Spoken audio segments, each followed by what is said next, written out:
कशेडी घाटात ट्रेलरची वॅगनर कारला धडक, दोघे जखमी. मुंबई गोवा महामार्गावरील कशेडी घाटात ट्रेलरची वॅगनर कारला धडक लागून झालेल्या अपघातात दोघेजण जखमी झाल्याची घटना रविवार रोजी सायंकाळी 6:20च्या सुमारास भोगाव गाव हद्दीत घडली आहे.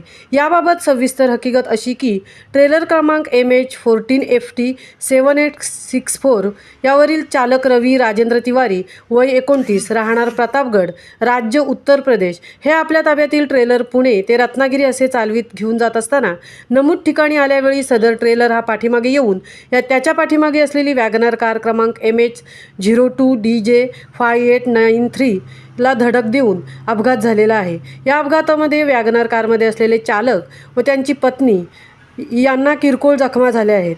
या घटनेची माहिती समजताच कशेडी महामार्ग पोलीस मदत केंद्राचे सहाय्यक फौजदार SV Surve, police head constable Shankar Kumbhar यांच्यासह पोलीस कर्मचारी घटनास्थळी धाव घेऊन मदत कार्यादरम्यान पोलादपूर पोलिसांना ही माहिती समजताच पोलादपूर पोलिसांनी घटनास्थळी धाव घेऊन जखमींना पोलादपूर ग्रामीण रुग्णालयात उपचार करण्यात आले आहेत. या अपघाताची नोंद पोलादपूर पोलीस ठाण्यात करण्यात आली असून अपघाताचा पुढील तपास पोलादपूर पोलीस करीत आहेत.